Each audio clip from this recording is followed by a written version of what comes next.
Hello hello les scorpions et bienvenue pour votre tirage sentimental pour le mois d'octobre 2025.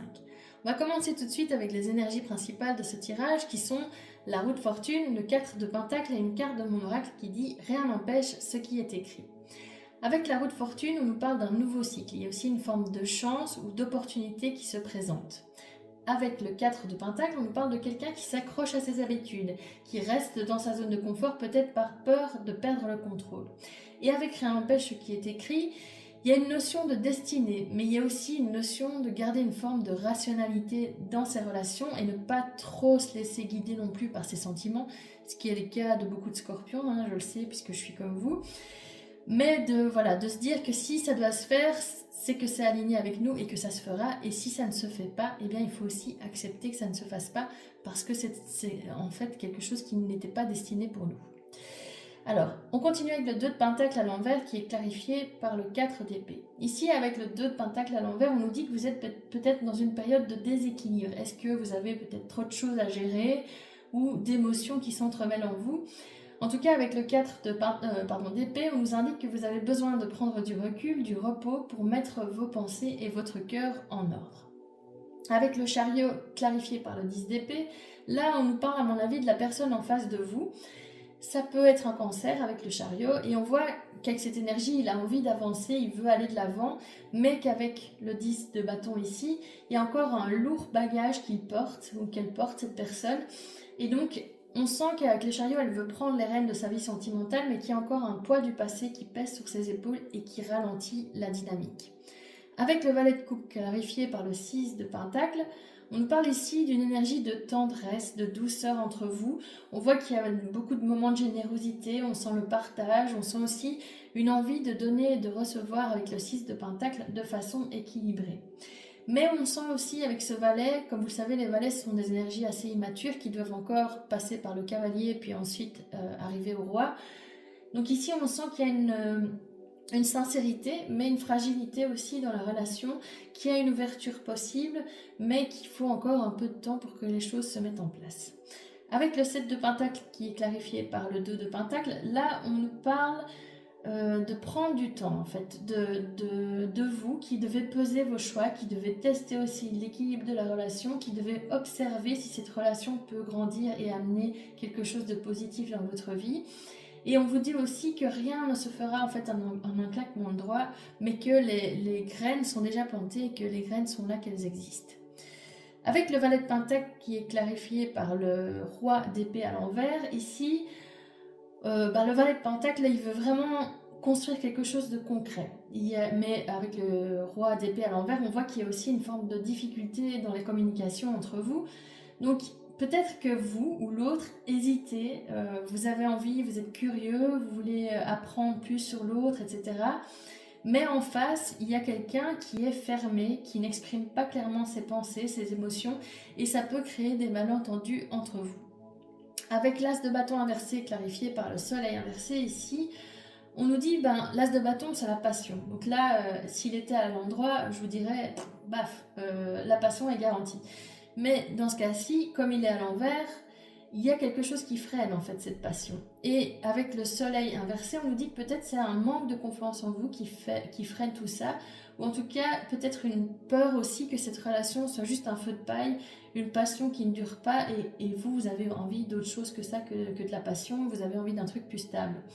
Ou en tout cas que peut-être aussi les choses ne sont pas encore assez claires pour que vous puissiez vous engager pleinement dans cette relation. Alors, pour les cartes de mon oracle, j'ai tiré « J'apprends à faire confiance à nouveau »,« Je commence à me reconstruire » et « Mes sentiments grandissent de jour en jour ». Donc pour moi, on est vraiment dans ces énergies-là, que ce soit vous ou la personne en face, mais ici, j'ai plutôt l'impression que c'est quand même vous. Vous êtes dans une forme de guérison, mais cette guérison n'est pas encore effective. Vous apprenez petit à petit à faire confiance à l'autre ou à vous faire confiance. Vous commencez à vous reconstruire après des difficultés dans votre vie relationnelle, des relations qui ont créé probablement des blessures chez vous. Et vos sentiments pour cette personne grandissent de jour en jour, s'enracinent vraiment de jour en jour. Donc pour moi ici, vous le voyez, il y a un tournant en ce mois d'octobre. On sent que les choses évoluent positivement, mais qu'il faut prendre le temps, qu'il faut vraiment tester l'équilibre de cette relation et aussi accepter que ça ne se fasse pas si ça ne se fait pas. Alors, je vais clôturer ce tirage en tirant avec vous une carte de l'oracle de l'amour astral et on ira ensemble le message qui est lié à cette carte dans le petit livret qui accompagne l'oracle.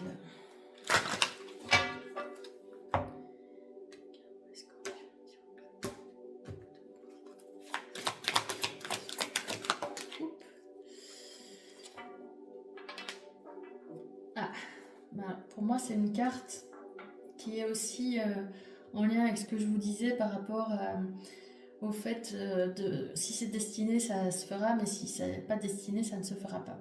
Donc ici, on a « Je garde la tête froide ». Et je vais vous lire tout de suite ce que cette carte signifie. Alors, Pallas, je l'ai vu ici. Alors, et le cœur bien accroché. Cette carte est simple, directe et sans détour. Elle te demande pour une fois d'écouter davantage ta raison, même si ton cœur crie des émotions. Tu dois cesser de te laisser emporter par tes vives passions qui te créent actuellement du tort pour retrouver un équilibre intérieur et écouter ce que ta tête a à te dire pour résoudre ton problème actuel. Que tu sois en couple ou célibataire, rappelle-toi que les passions destructrices ne font pas bon ménage avec la paix sentimentale. Il n'est pas question de sombrer dans une guerre froide, mais de faire place à une trêve pour toi et pour l'autre, qui est le sujet de ton questionnement du jour. Ne prends pas de décision à la hâte, pense à autre chose, puis reviens à tes réflexions quand tu auras la tête libre. Car si tu prends une décision sur le coup de l'émotion, tu risques de le regretter dans quelques semaines. Alors un jour à la fois et un choix à la fois, reviens-y plus tard. Indication astrale, si le soleil ou la lune passe sur Pallas, c'est que tu dois te fier davantage à ta raison qu'à ton cœur, même si cela te déchire de faire ce choix. Bon, je ne vais pas vous lire tout le reste parce que c'est trop détaillé, mais en tout cas, voilà, on sent en tout cas que le message est clair ici. Pour moi, je le sentais dès le départ, il faut garder raison, il faut éviter de tomber dans une forme de sentiment excessif, même si on sait que les scorpions sont des personnes qui peuvent avoir des émotions très très fortes et qui vont très très profondément dans leurs émotions. Garder la tête froide, c'est le message pour ce mois d'octobre en amour. Voilà, j'espère que cette guidance vous a plu, qu'elle a résonné en vous. Si c'est le cas, n'hésitez pas à la liker, à me faire part de vos retours en commentaire et puis à vous abonner à ma chaîne pour recevoir les prochaines guidances.